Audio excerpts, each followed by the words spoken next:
Hello, I'm Nikki. And I'm Jess. She's the traumatized. And she's the abandoned. And welcome to our podcast, where we talk about true crime, spooky things, and everything in between. And today we're going to be talking about some cults. We circle back around. We're doing the cults again. And this time, Jess is not medicated. I am not medicated, Jesus. I genuinely don't remember recording the last one. I'm sorry. She'll get the names right this time. Jesus. I don't remember recording. I don't remember talking. It was so bad. I mean, we're also like recording this very early in the morning, which neither one of us like mornings. So I can't promise it's going to be that much better. Facts. But hopefully it'll be good. It's going to be great. I'm as equally excited as disturbed to tell my story. So how was your week? That's pretty good. I got stuff done like super early this week. I think I had a podcast uploaded like on Tuesday or something, super early. Yep. So I had time to make TikToks. So I'm kind of finding my rhythm a little bit. Nice. So just in time for me to fuck it up again. That's what I feel like. I feel like genuinely since like July, we haven't had a normal month.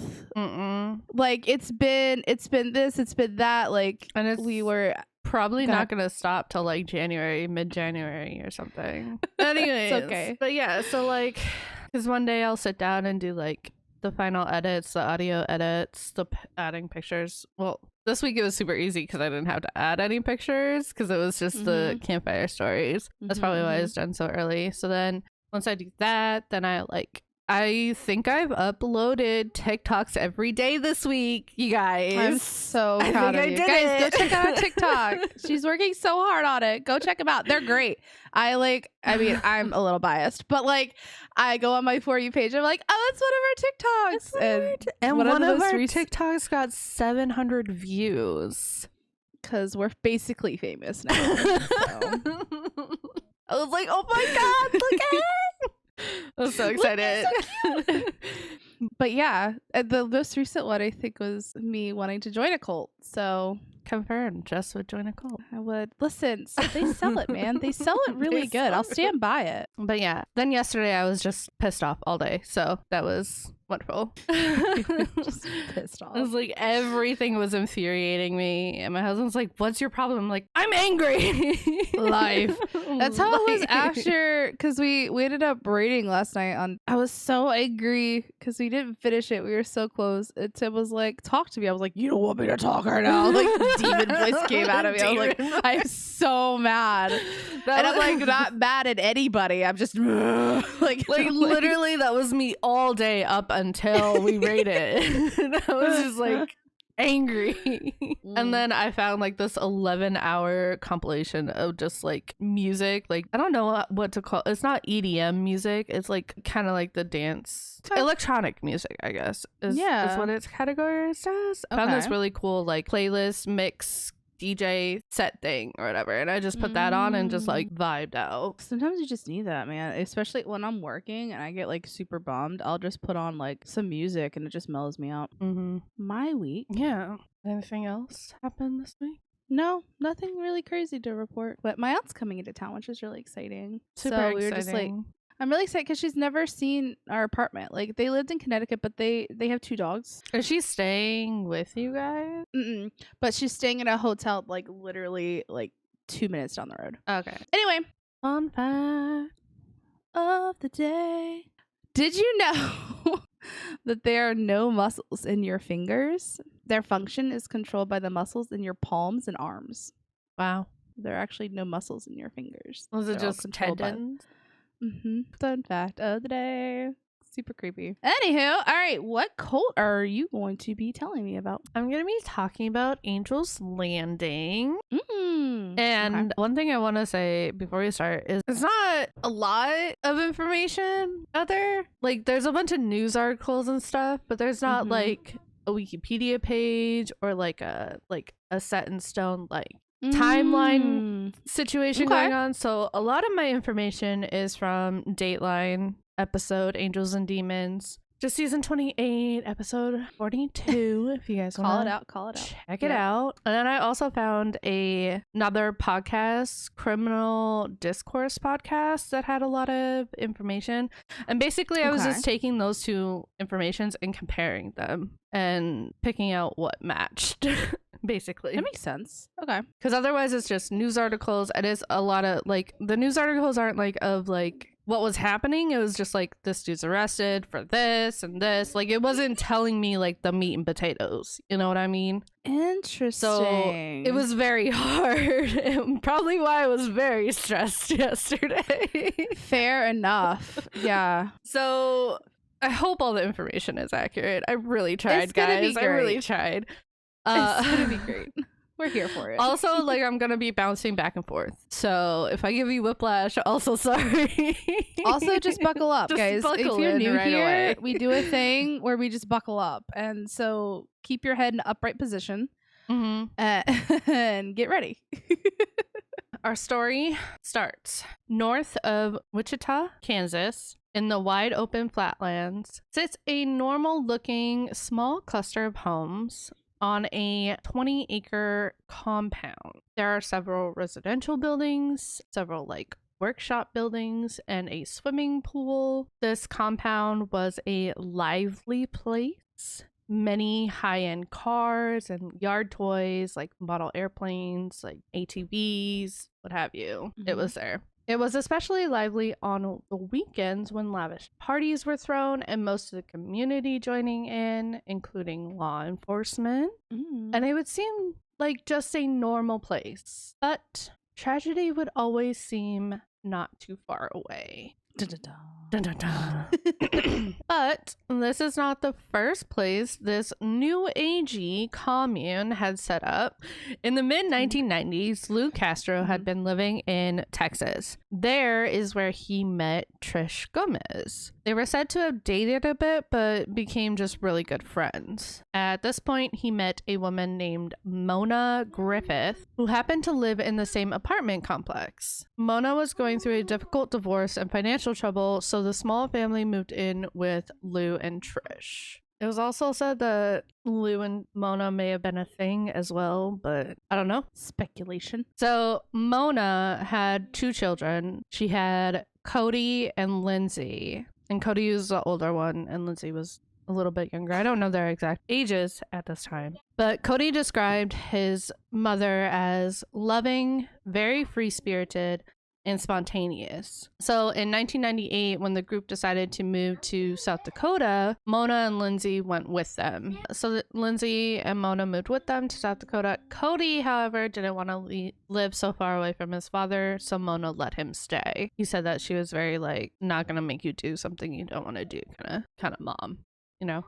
Yeah. It was in South Dakota where Trish met and married Brian Hughes. Now, there's going to be a lot of names in here, so I mean, I need you guys to keep up with me, okay? I mean, I feel like that's the whole thing with cults. There's always going to be a lot of names. There's going to be a lot of names. So Trish met and married Brian Hughes. And Mona had also found someone named Jim. That's kind of like the only name that was given to us. So there's no last name, no nothing. He was a realtor and an experienced private plane pilot. Ooh. Say that 3 times fast. Nope, not gonna try. In February 2001, on a Friday, Mona and her boyfriend decided to take Lindsay on an exciting birthday trip to Nebraska, with Mona's boyfriend flying them. Okay. They took off from Rapid City, South Dakota, but something went wrong. The entire time the plane was missing, Lou was distraught. He was also in constant touch with search and rescue. Basically, he was the middleman for Mona's actual family and the authorities. He would keep them updated and stuff. Mona's sister commented that Lou was soft-spoken, nice, funny, and friendly. She noted that he didn't work, so he had all the time to dedicate to finding her missing sister. Okay. It was also said in the Dateline that Lou was apparently a formal Navy plane mechanic. Okay. But I don't know about that. It's kind of sus to me, but Okay. we'll revisit that later. Okay, now I'm interested. You piqued my interest. Now I want to know why. 6 weeks after the plane went missing, it was found, and there were no survivors. Investigators found that there were no mechanical problems with the plane and chalked it up to bad weather, which February in South Dakota could make sense. Yeah. However, there were some weird things. First, Lou and Trish were the ones who determined where Mona and Lindsay would be buried, not their family. And Lou listed himself as her brother in her obituary. Lastly, That's weird. Okay. when Lou talked to Cody, Mona's son, other child, about what happened, he had said Lindsay wasn't supposed to be on that plane. Okay. And that's where I put the first red flag. Red flag. Red flag. Red flag. Red flag counter going up. We have 1.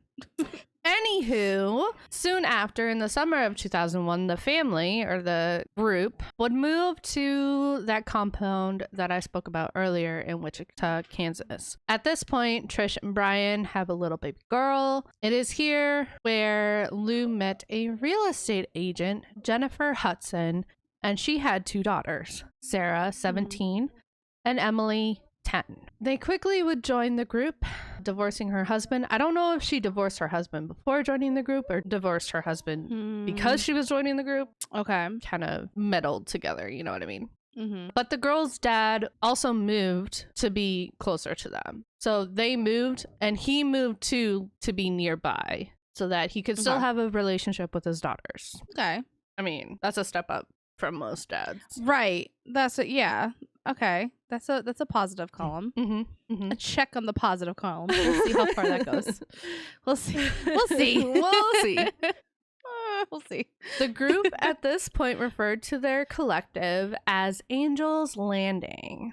And Lou seemed to meet all of the group's needs. They were living an extravagant lifestyle with lots of material possessions at their disposal, such as multiple high-end cars, and Lou had a large model airplane collection. The dynamic in Angel's Landing was Lou was the boss and Trish was second in command. According to Emily and Sarah, Trish was like a second mother. And then tragedy would strike again in 2003. While Lou and Sarah went to the dealership to get Sarah a new car, Trish and Emily, along with Trisha's toddler, were to clean the pool.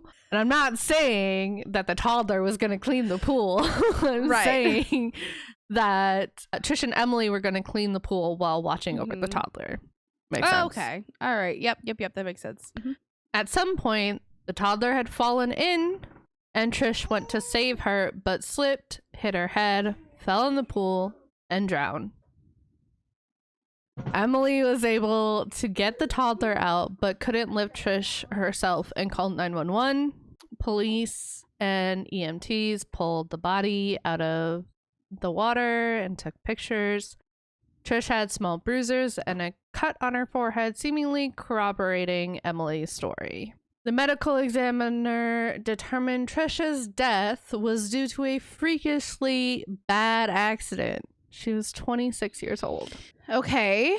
Can you guess what I have at the end of this paragraph? I mean, red flag, because that's now 2. Interesting. How unlucky can one group be? How unlucky can they be?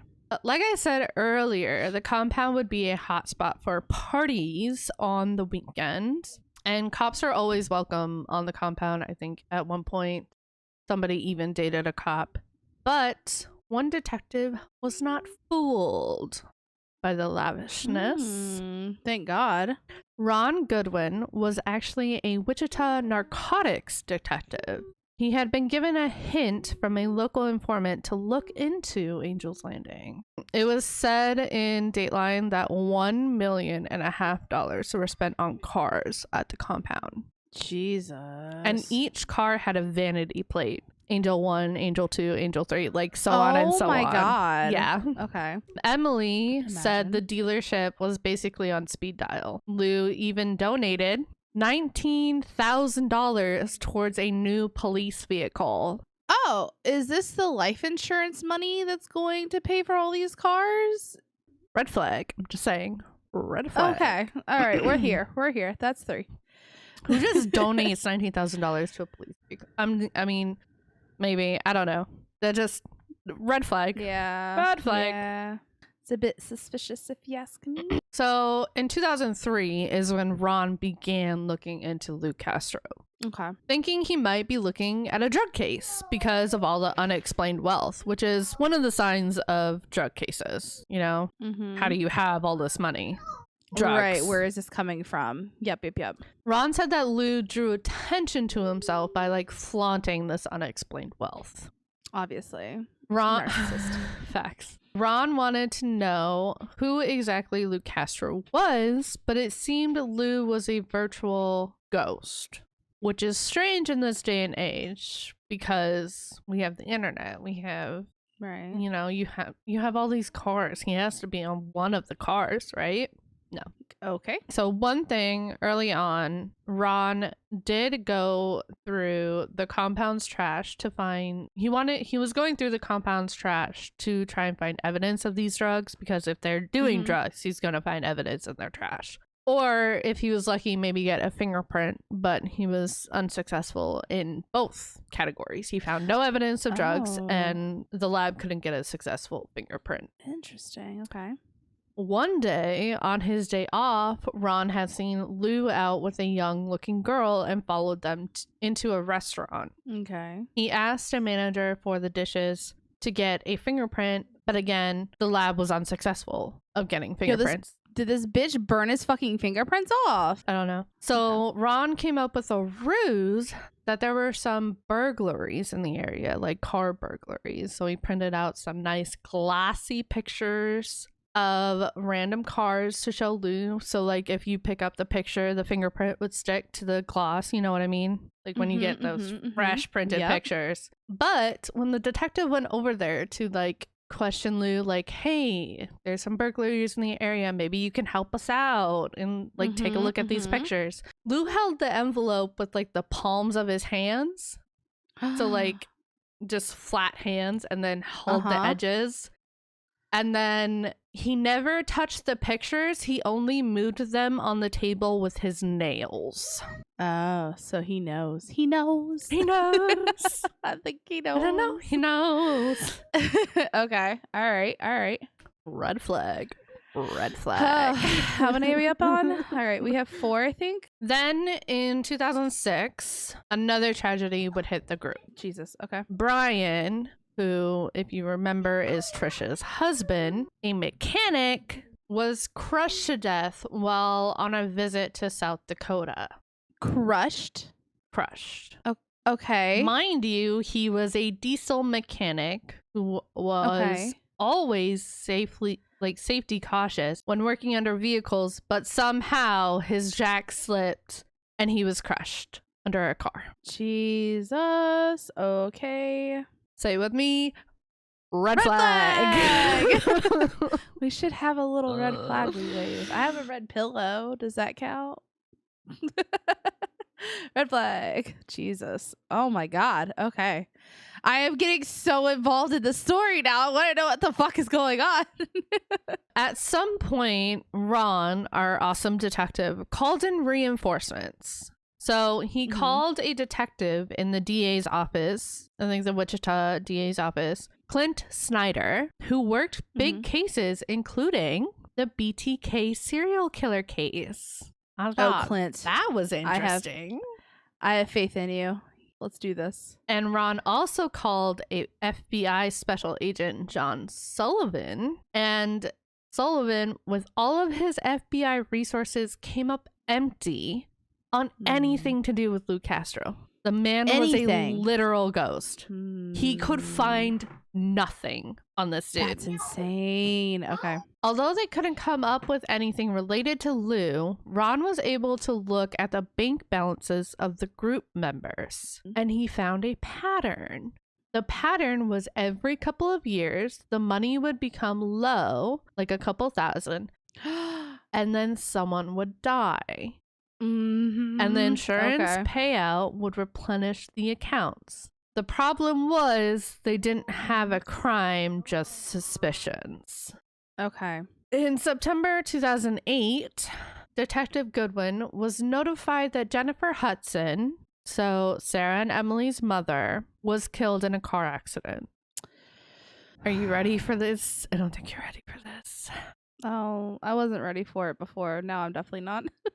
She swerved into oncoming traffic and hit a gravel truck head on. But why? The detective said there was no way she would not have seen the gravel truck. Because, like, I don't know if you know what a gravel truck is. It's basically a semi. Truck. Yeah, a semi truck. Yeah. Yeah. But why? Short time later in 2009, Lou told everyone in the commune it was time to move. And wonder why.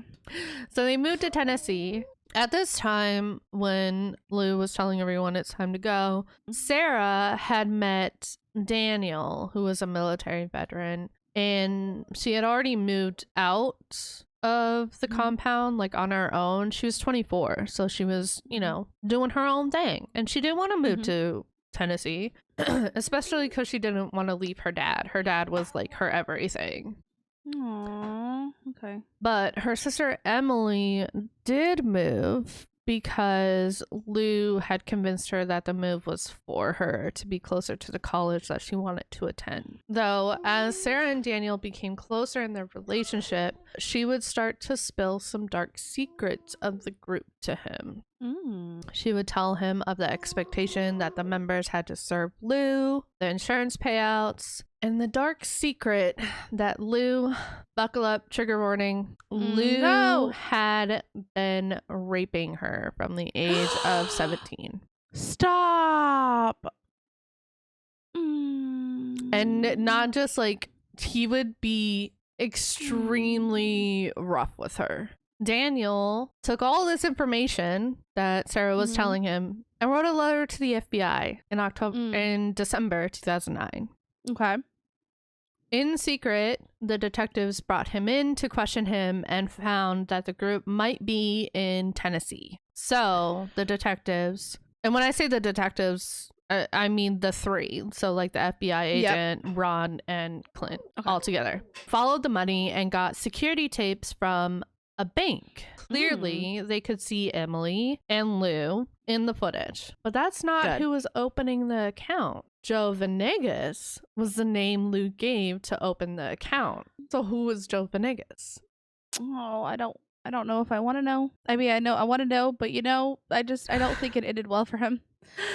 No, it was just another name that Lou had given. Okay. It was enough to bring him in on identity fraud. Okay. And a week later, they moved in to arrest him. Hell yeah. They charged him and searched the property. Obviously, they took him to jail right away, and they wanted him fingerprinted as quick as possible. But again, they came up empty, and I'm so confused by this. Like, why? I don't know. Like they came up empty, like the results came up empty, or like the fingerprints did? Because like the results came up empty. They fingerprinted him.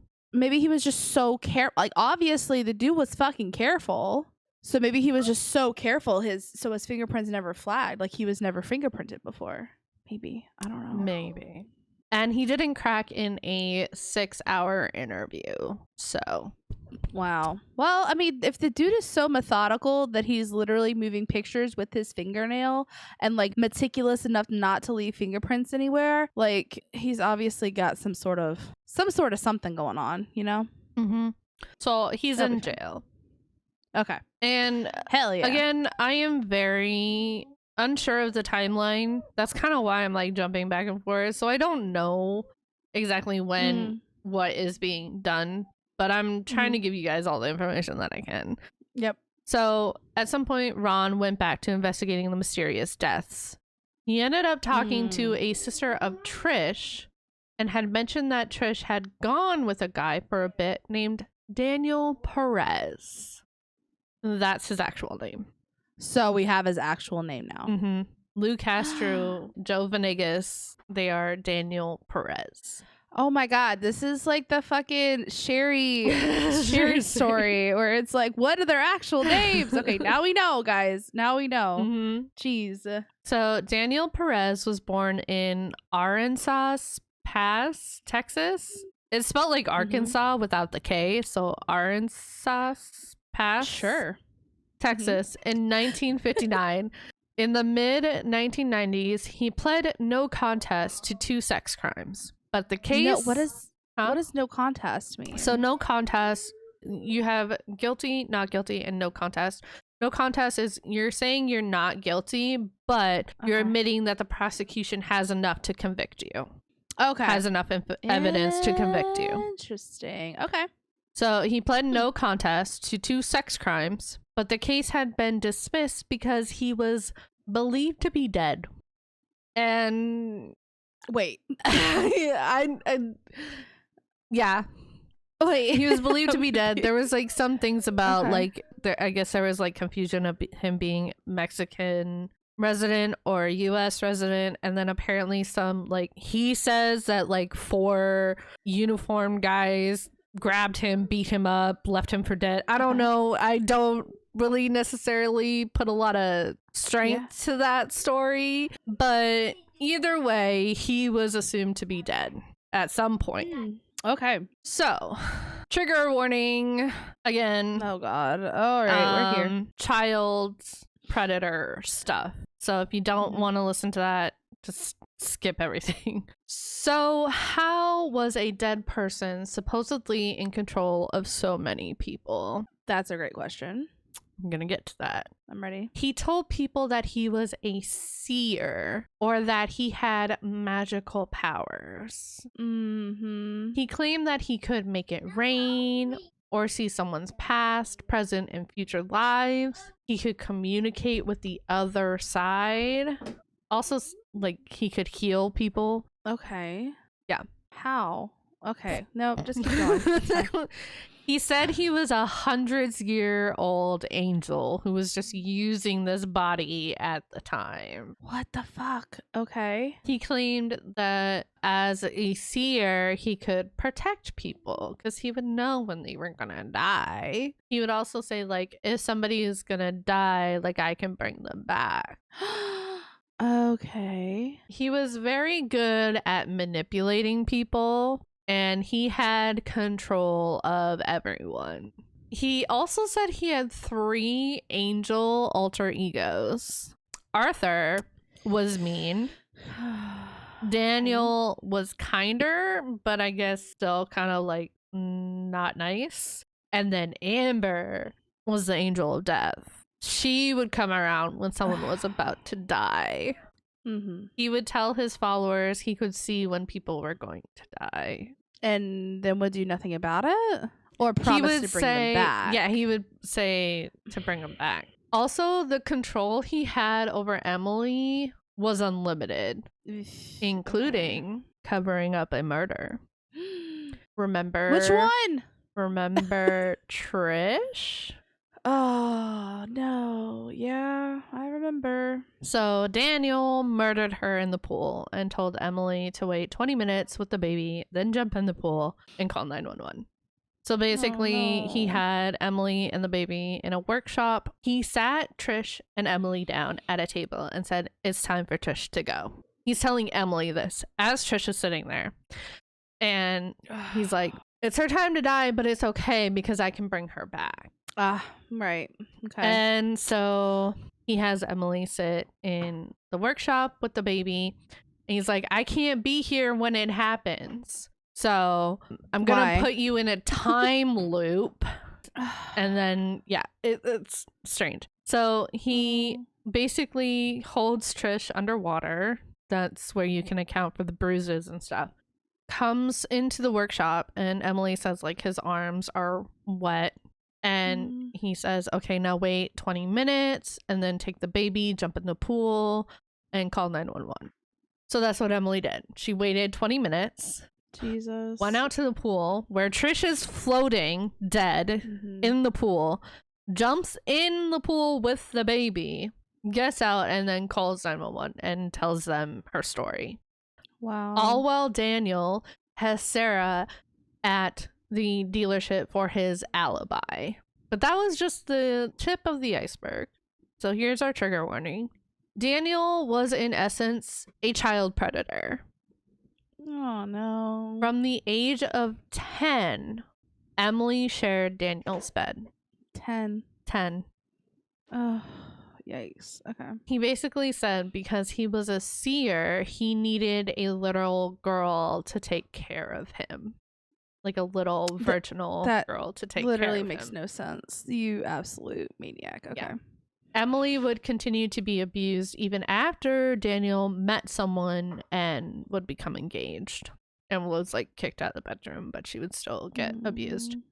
In the Dateline, Emily said that he was very careful about it, like never leaving bruises and stuff, like because the compound was swimming with cops. Like they would be there at parties all and stuff, and like so like why wouldn't you go up to a cop? Well, it's a 10-year-old being controlled by a grown man. Yeah, you know what I mean. She probably didn't even realize like it was bad.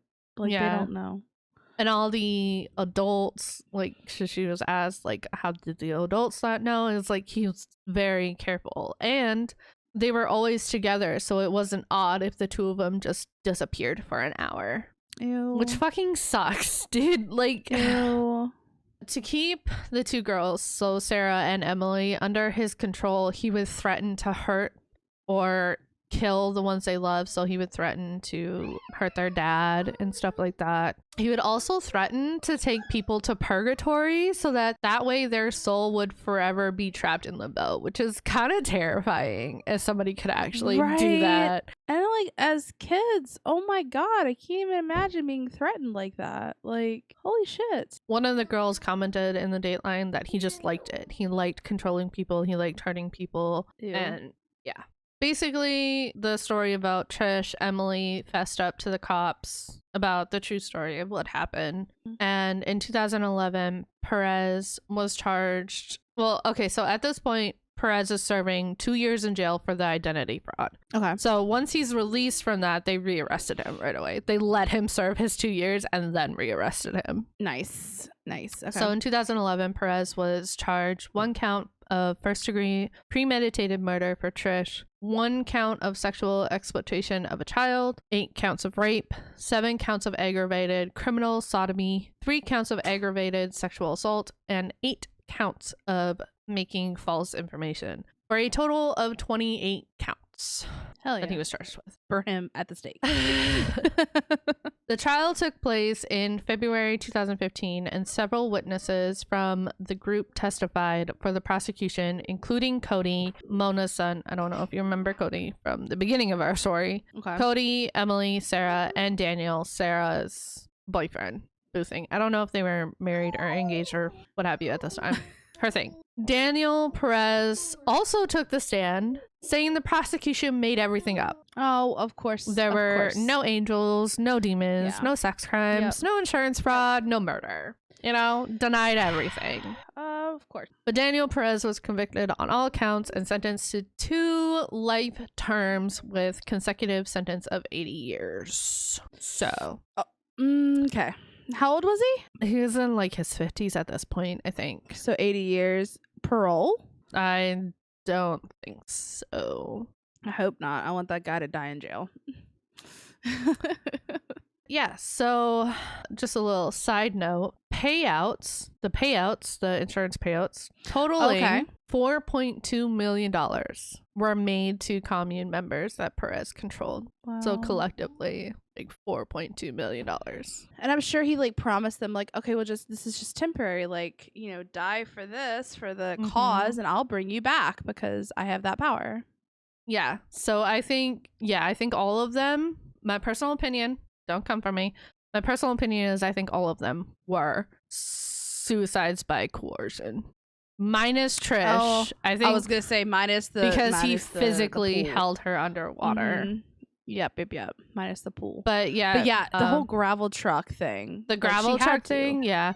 And then the Brian getting crushed under her car, it was said that he called before the accident happened and said goodbye to his daughter. Because remember, him and Trish had a daughter. Oh, no. And the whole like plane incident thing, I think, this is my personal opinion, don't come for me, but because he said that Lindsay wasn't supposed to be on the plane, but if Lindsay's mom, Mona, knew that maybe if he was touching her, or if, you know what I mean? And he was trying to protect her. She took her with her. Maybe. Maybe she knew that he was a predator, and because like we don't know if he touched Lindsay or not, but she was, you know, young, like Emily and Sarah. So I could definitely see it happening, and then her mom being like, oh well, it's my time to go, I'll just take her with me so she's not being abused. I don't know. It's very speculative, but it's very interesting. Amount of control that you have to have over an entire group of people to have them just like sacrifice themselves at any point. It's insane. Like cults in general, man, they're really terrifying because you get completely mind warped into thinking that things are okay, or into ignoring red flags. You know, oh no, that's just part of the system. Like, which is crazy. You're not gonna like my story. Oh god. Is that it? That's it. I mean, he's in jail. He denied everything, and Emily and Sarah are healing and moving on, so that's good. Yeah. Okay. I am going to be talking about the children of God, which is highly controversial. So, why? I'll get to that at the end. At the end? I have to wait 3,000 words to know why it's controversial. 3,000 words, guys. Buckle in. I'm going to try to talk as fast as I can because it is long. But it's really interesting. So here we are. Mm-hmm. I mean, we've been due for a long episode.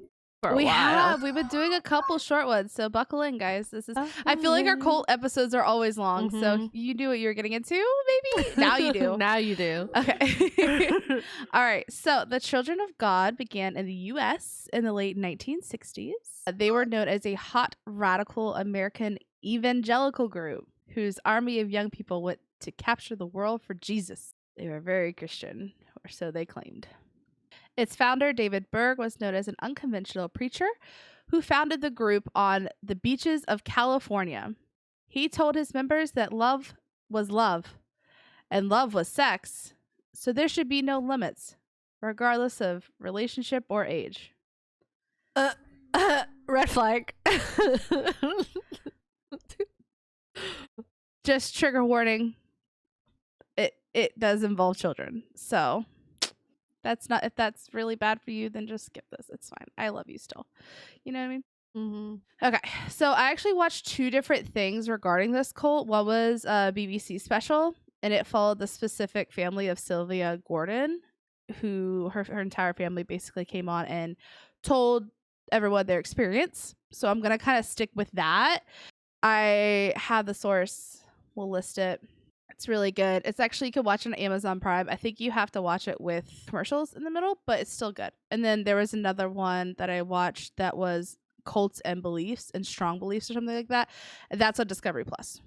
Also suggest watching that. Interesting. Anywho, so yeah, I'm mostly going to be focusing on that family experience, but I'll sprinkle some other facts throughout. So Sylvia was 22 years old with an urge to travel the world, which is why she ended up in Costa Rica, where she met her future husband, Arnaldo Padilla. In 1964, they married, had 2 children, and returned back to England because Sylvia was originally from England. She has a beautiful British accent. It's gorgeous. Okay. When they met the Children of God, they felt that this was exactly what they were looking for. Something with fire, dynamism, which is exactly what they wanted. What's that word? Dynamism. It was a quote. Hold on. Sorry. I'm dumb. Nope. No, I don't know it. I'm literally having to look it up, so I don't know why you're dumb. Energy, passion, go-getting. Okay. Very... Okay. When they joined it, they gave them intensive training. Their mission was to go to Costa Rica and capture it for Jesus. Capture what? People? Costa Rica. Yeah. Conquer? Capture. Like capture? Yep. Like for Jesus. What?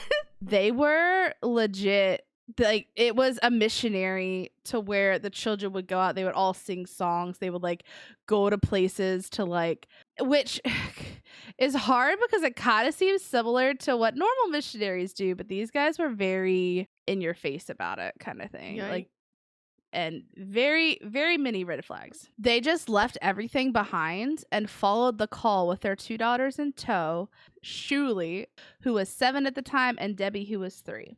They moved into a house that her husband's father had owned and began their ministry out of that house. Now, it was said that Sylvia said that at one point 30 people lived in this house, and it is not a house for 30 people. I think it had like 2 bedrooms, 1 bath situation. What the okay.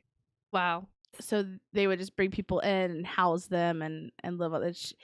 She even said in the documentary that they would like hide people in the cupboards and stuff when her husband's father would come to visit because it was his house and they were not supposed to be that many people living there. It's crazy. So they would just hide people? Mm-hmm. What the heck? Okay. Weird. So many weird things here, but we're not there yet. We're not creepy yet. The end time, in air quotes, dominated this religious belief of children of God. It was a specific date, according to Berg, the founder, that the world would just end and Christ would return. The revelation was going to occur, and it was dubbed that the year would be 1993. That's when the world was going to end and God would come back. And yeah. That's awkward. Yeah, that's aged well. Wait, so did you say what time this is taking place at? Yes. So, yeah, 1964. Okay. They returned to England. Then they ended up finding it. So anywhere from around 1964. So it was far enough away at that point to maybe it was plausible, but also like... Maybe not. It's approaching. Because that year was approaching, there was a push to save as many souls as you could and to stock up on food because there was going to be tough times ahead. So they were like preppers, basically. Something else that was just absolutely wild to me was that contraception was banned in this cult. So there were a lot of children being born in this organization. As mentioned before, Sylvia already had 2 daughters, so Shuli and Debbie. But in Costa Rica, she gave birth to 2 more girls, Miriam in 1973, and the next year Victoria, to which 2 boys followed over the next 2 years. And then, sometimes later, she had her 7th child, which is another girl. She had 7 children. Dang. She was like, it's like, I never imagined myself having this many children. Like, this was not what I pictured for my life, but we're doing God's work, so... Okay. He'll provide. Sylvia said she really thought that she was joining the best Christian group for her kids. So even though it was hard at sometimes, she really felt like she was going to be blessed. She mentioned that she would attend meetings that were extremely strict. And if you did question anything, you were like soundly rebuked. Like you were like basically punished for any type of questioning. You just had to believe them. Everything they said was the word of God. And that strict control came from the very top, which was David Berg. Red flag. He laid down precise rules, and literally nothing was done without his permission. And we'll get into that later. Like, it's crazy. Okay. That being said, Berg was actually a very elusive figure. The most his followers saw of him were cartoon drawings in cult literature. He never preached in public and never allowed photographs. The cult members would then communicate with their leader through video. The Children of God were the original camcorder cult. Thousands of hours of video were made to show David Berg every detail of day-to-day activities. Yet the method David Berg chose to communicate back to his followers was by so-called Mo letters. The Mo stood for Moses David, which is one of the names used by David Berg. He also liked to be addressed as Father David, Dad, or Grandpa. So the followers would videotape everything. Yep. And then he would just send a letter. Yep. I'm going to show you an example of what one of these Mo letters looks like. It's kind of like a That's very suspicious. You showed me a child bride's one? We'll get to that. Jess! But this is actually one of the Mo letters. This isn't a letter. This is a poster. Right. Well, the Mo letters were a quirky mix of comic book pictures and religion, and they controlled every aspect of his followers' lives. This makes no sense. Hold on. Let me read this out. All right. So at the top of it, it says child brides, right? And it's like the thing underneath. How old were Adam and Eve when they got married? And then it's just like, what about teenage marriages? And then a Genesis quote, and he blessed them. And then another Genesis quote, and God said, be fruitful and multiply. Those don't answer the question of how young, like, what? But doesn't it? No, it doesn't. No, it doesn't. No, not to normal this people. Makes no sense. This is just like 5 random phrases on a poster with naked people on it. It's not standing in front of Jesus. It's not. It makes no sense. Oh my God. What is happening? Oh, and buckle up. Oh God. What? Yeah. So again, it's just mind-boggling. So Sylvia stated in the documentary, I believed his writings implicitly. I used to read his writings and I used to think that they were inspired by God. So I would believe them and I would obey them. The wild part of it was it broke down everything. Even how you were to wipe your own ass was put into these letters. And you had to follow exactly what Mo said. You had to use 3 sheets of toilet paper and no more, which fuck that. Like, I'm sorry, you had poopy hands. Because otherwise, if you used more than 3 sheets of toilet paper, that was a waste of the Lord's money. They were told how much coffee or tea they could drink a day, 2 cups and no more. Otherwise, you were walking in disobedience. You could never go out alone. You always had to go with a partner. And there were also physical laws, how to wear your hair, whether you could wear makeup or not, whether you could wear skirts or trousers. Literally dictated every step of their lives. That sucks. But it was for God. It was for God. So even Keenan says no to that. No. Wear some pants. No. It's for Jesus, Beanie. Can you wear some pants? It's for Jesus. Jesus said it, so you have to wear pants.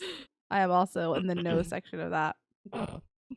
While this was happening, the Mo letters seemed to take a rather bad turn, and evolved into something much darker.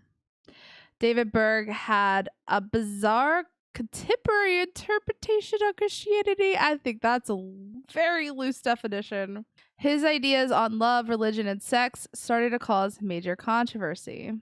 The first controversial doctrine was about sharing, in which the followers of Children of God could share or have sex with any others in the group. Sylvia stated when these letters were coming out, she was convinced that it was almost like a duty. Sharing is caring. She thought she was doing the right thing. Looking back now, she remembers the first time that she had to share with another person. She said she had to drink a lot to even get the courage enough to do it. Okay, but here's the thing. It said you can. Did they have to? The women did. Ew. Why? Because we'll get there. But basically, if you didn't, you were going against what God had said. And if the men wanted it, then you should feel privileged that they want you. For listeners, Nikki is very happy with us. She is smiling and has the big... I'm very uncomfortable right now. Literally the most look of disgust I think I've ever seen. Okay. This is a quote.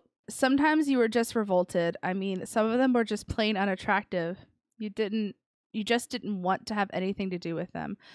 But if you were asked and you refused, you were labeled as selfish, unloving, uncaring, and that you didn't really belong in God's movement, the best movement on earth. So that you felt you were insufficient, you weren't enough, and that you were failing somehow. I would just never shower and just put mud all over my face and just look like the look absolutely disgusting. want me. You know what I mean? Like, you want this? Like, okay. Sylvia always tried to hide the sharing from her children. She didn't want to expose them to the fact that this was something that their parents did, because obviously the dad was sharing with other women. And of course he had no problem. No problem. Men. But the kids knew. In the documentary, they interview both Sylvia and her kids, and it's really tough. It is. The kids were traumatized by it. They felt lost. They felt unimportant. They felt insecure. Not only that, but Sylvia felt really dirty because their parents about the whole thing. They, in one part of the documentary, like they had this gathering at their house, right? And the kids were there, and the mom was there, and they said uncle, I forgot his name. An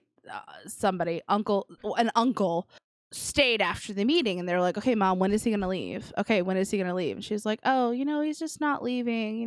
He's gonna hang out for a little bit longer. And then she sent the kids to bed early that night.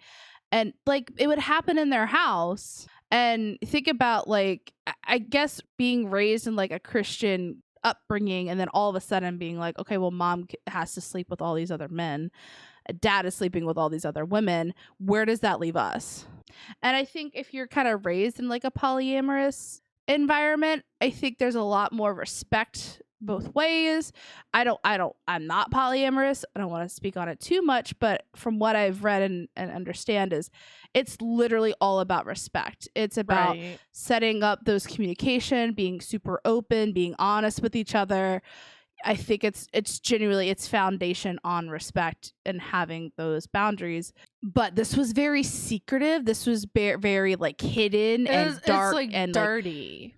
Yeah, Sylvia felt really dirty about it. She felt like she couldn't refuse these men. She was basically thrust out in the world and being like, well, I have to have sex with all these other men now.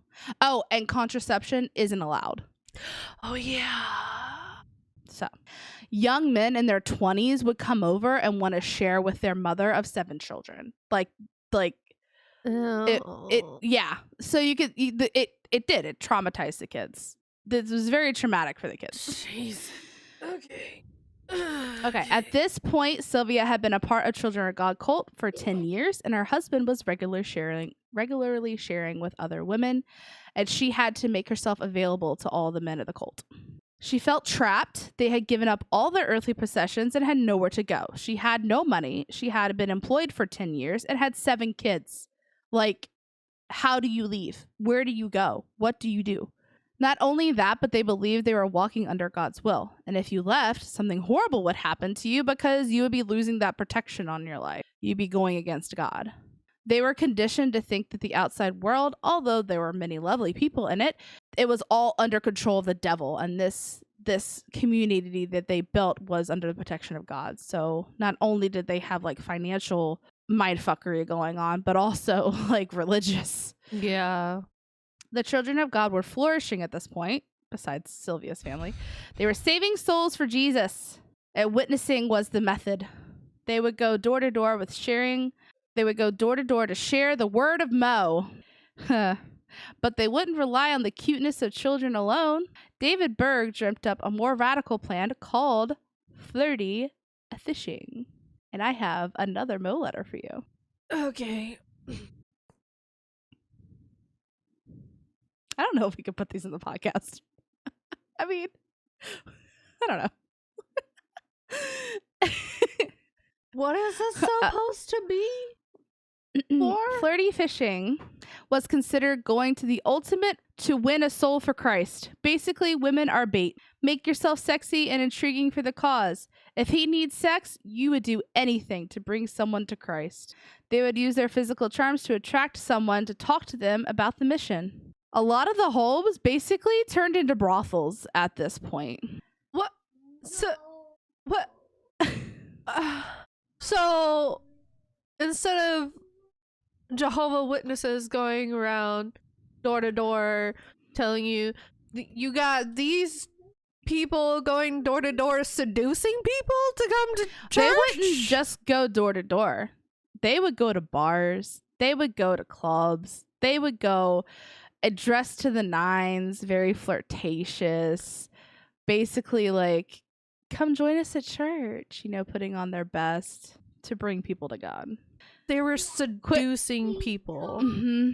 For God.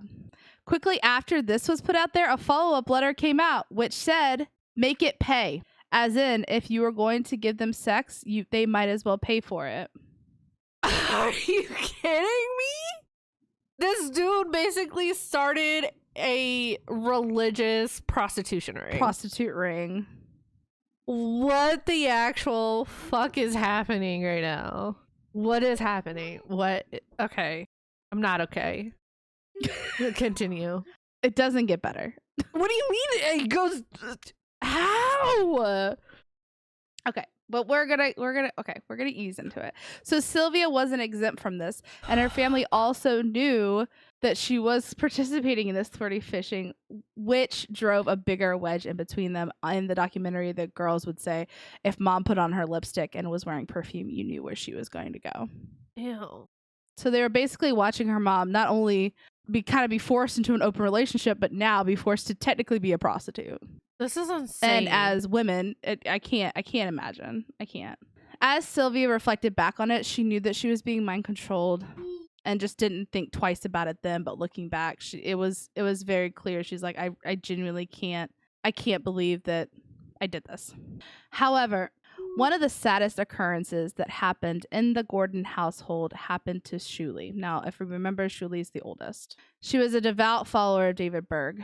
However, when she was 15, she contracted lupus, which is a disease of the body's immune system where it just basically starts attacking itself. Mm-hmm. She couldn't go in the sunlight. She was extremely bored. Imagine being 15 and not being able to go outside. Yeah. So she would read books. The problem was women were not allowed to read books. It was considered time wasting and worldly. What? Their father being very go ahead. But men can read books if it was in like godly. I hate this. Okay. Their father was very strict, so a lot of fights would break out about it. So much so that Shuli reached out to Berg herself. She let him know that she was sick with lupus, home all day, and she just wanted to read. David Berg turned around and published this letter in a Mo letter with a comment by Berg afterwards in one of the Mo letters. His response was, perhaps lupus is the answer, basically implying that because she was disobedient in reading books, that's why she got lupus. He let that out to everyone, or he and just... this was in a Mo letter, yes. So he released it to everyone. Yes. Oh my. And that she was a devout follower that literally just devastated her. Even more upsetting is they were encouraged to not take any kind of medicine. It wasn't forbidden, but you felt that if you did take outside medicine, you were failing somehow. So she felt guilty and inadequate because she was literally depending on drugs to keep her life, to stay alive. Yeah. She felt that she was failing, and she would pray and ask God what she had done wrong. In 1982, Shuli's condition deteriorated. She was torn between taking the medication that was controlling her disease or doing the quote unquote right thing, according to her religion. And finally, guilt won out. With her parents' agreement, she stopped treatment. Without the medication, her health deteriorated rapidly. And finally, at the age of 17, she went unconscious for 3 days and finally ended up passing away. What the fuck, dude? Of course, this all happened in the family home because the cult didn't believe in going to the hospital. That's not child endangerment. I don't know what is. Or neglect.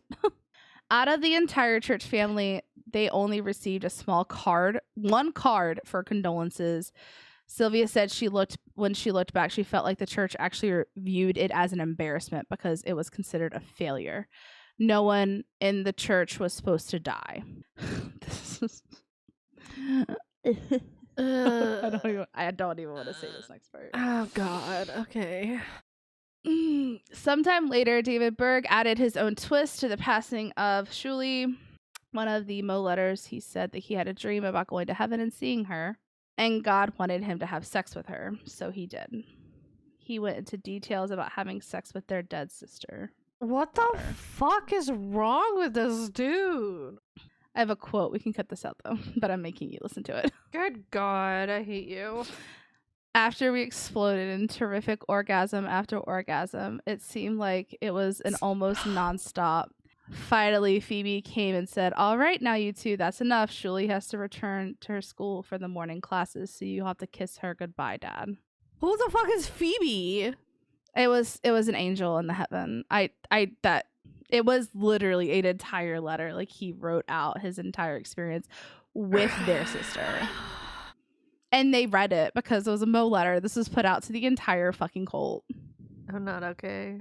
The children felt so appalled and disgusted by this. I mean, they were just like, what the fuck is this?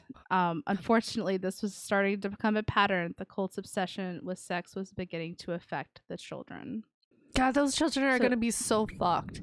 And there's so many of them. We're going to get to that. Ugh.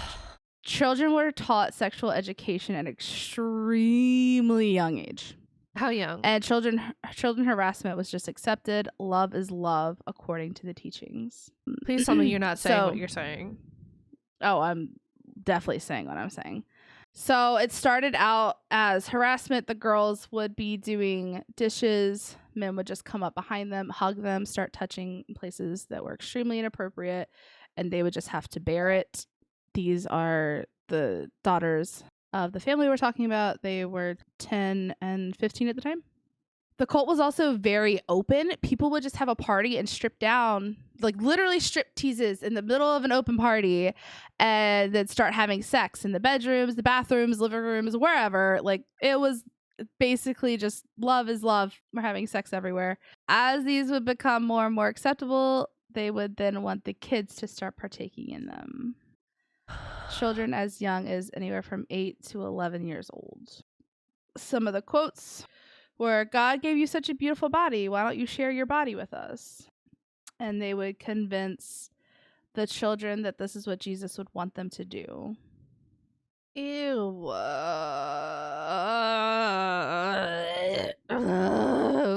So angry. You should see the videos, my dude. There's videos of like children strip teasing. No. They're babies. It was tough. It's tough to watch. One of the Mo letters seemed to indicate the acceptability of sexual contact with young children. I don't know of the seem to indicate. That one Mo letter basically was saying take child brides. So I don't know about the seem to indicate. Some of the adults in the group lost no time in accepting this teaching. That's disgusting.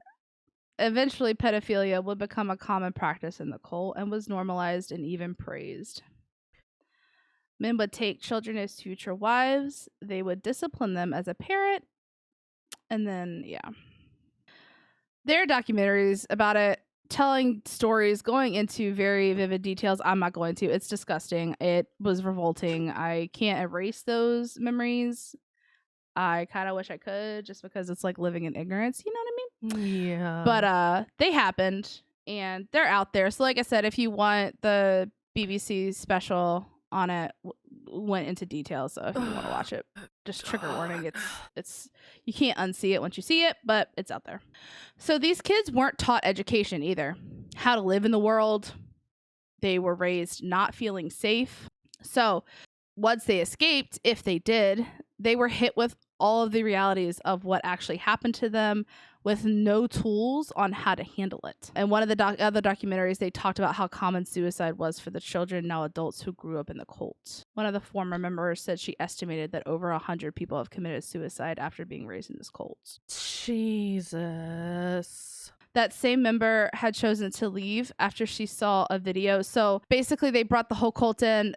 Things were being questioned. The cult was being pulled into question. So they're like, we just want you guys to see what they're going to be seeing, so you don't have to whatever. So she saw a video of her younger self basically strip teasing as a child, as a very young child. And she did not have any recollection of doing this.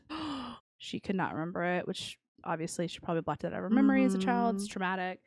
But as watching her younger self strip tease, she was like, fuck this, I'm out.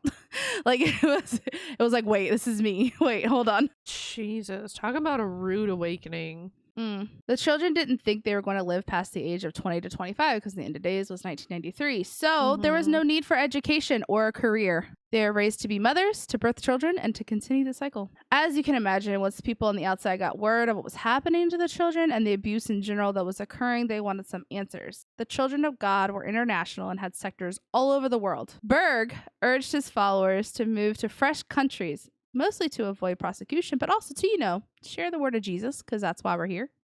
Yeah, sure. With a new message. Share in the fun, in the fellowship, and the exciting action as we reap and win this part of the world for Jesus. Ew.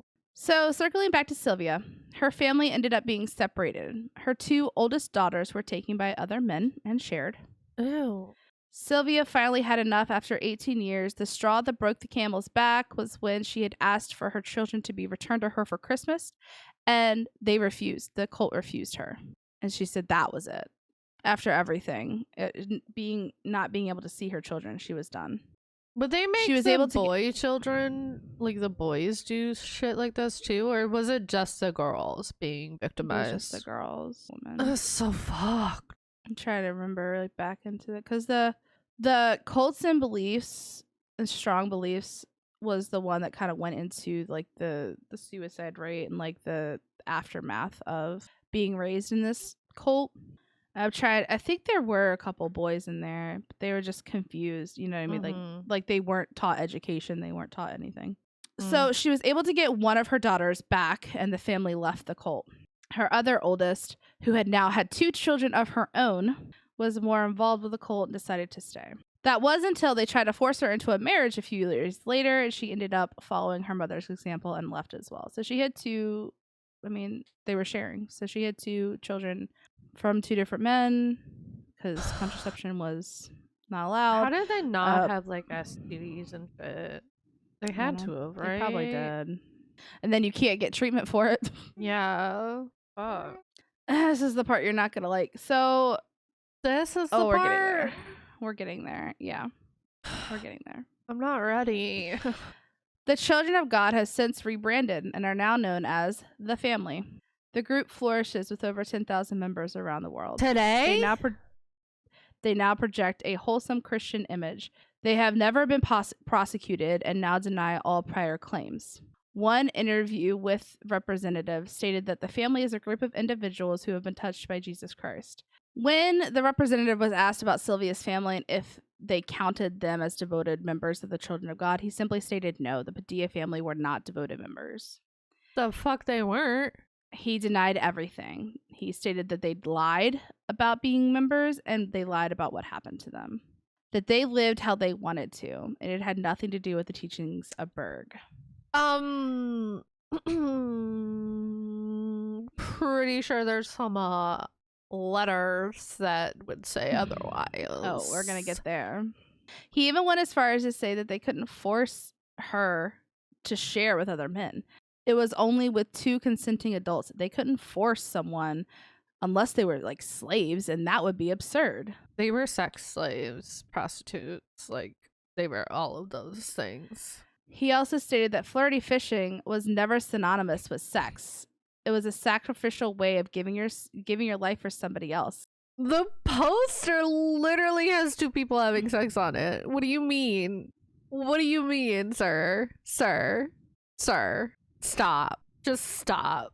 Stop. He compared flirting fishing to Jesus Christ putting himself out there to attract people into the church.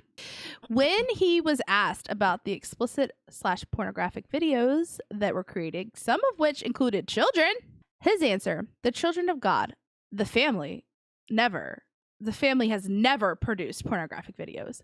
That was literally his response. So he went, the Children of God, pause, the family, never, pause. The family has never produced pornographic videos. But the Children of God. He then later, I was going to show you the interview, but he was like, the Children of God never produced pornographic videos. Sure. Like, when it didn't reach me, so I'm gonna make you watch it because it made me so mad. Just produced pornographic posters. Mm-hmm. I don't believe you. According to the insiders, when people were getting close to figuring out the things, Berg took back all of his preachings and burned all of the Mo letters and rebranded their name. Red flag. That's suspicious. That's weird. What's terrifying is they can't be held accountable because they are located in so many different countries that they reside in, so they can't be prosecuted. So all in all, this movement is still active. It's just under a different name. Are they still doing the same thing? They had to be, right? I don't know. Or they just really rebranded. I don't know. Anyway, so that's my story. I don't know what I expected when the cult was named Children of God, but this was definitely not it. This is not it. To be fair, they did do that because they did do songs. So that's it for this episode. I don't know if Nikki's ever going to recover. I'm not okay. If you enjoyed this podcast, please don't forget to follow us. Leave a comment if you're watching on YouTube. Hi. Like and subscribe, guys. We get so happy when we get new subscribers. So we appreciate every single one of you. Love you guys. Spread the word. Share our video. Maybe do that. That's a thing. It's your turn. Oh. Do you want me to do it? Are you okay? You can also find us on Twitter, Instagram, and TikTok with our username at TTATA Podcast. And in our bio of all of our social medias is our link tree, which gives you our email if you have any suggestions, any ideas, if you need a helping word after this episode, email us. I'm right there with you. We can talk about how much we suffered through this. Need emotional counseling. We're here for you. It's back to your turn. Well, yeah. Thanks for listening, guys. Next week we are going to be covering urban legends and cryptids. Let's go. I'm excited to figure out what I'm doing. And with that, we're gonna leave you with this inspirational quote. Please inspire us. I don't we know all if need we it. will, okay. We need uplifting after this, please. Thank you. I don't know. Okay, so this is the one I picked out. I don't know if it... Anywho, here goes. We're so busy watching out for what's just ahead of us that we don't take time to enjoy where we are. By Bill Watterson. Okay. Yeah. Enjoy where you are today, guys. Enjoy the present moments while you can. Because, guys, we're in November now. Like, that's just insane to me. Like, 2022 is almost over. I remember when 2020 started. We were very hopeful, and then COVID hit. Now we're already 2 years into it. Right? And it's like, what the fuck? It's crazy to me. Insane. So anyways, we love you guys. Thanks for watching.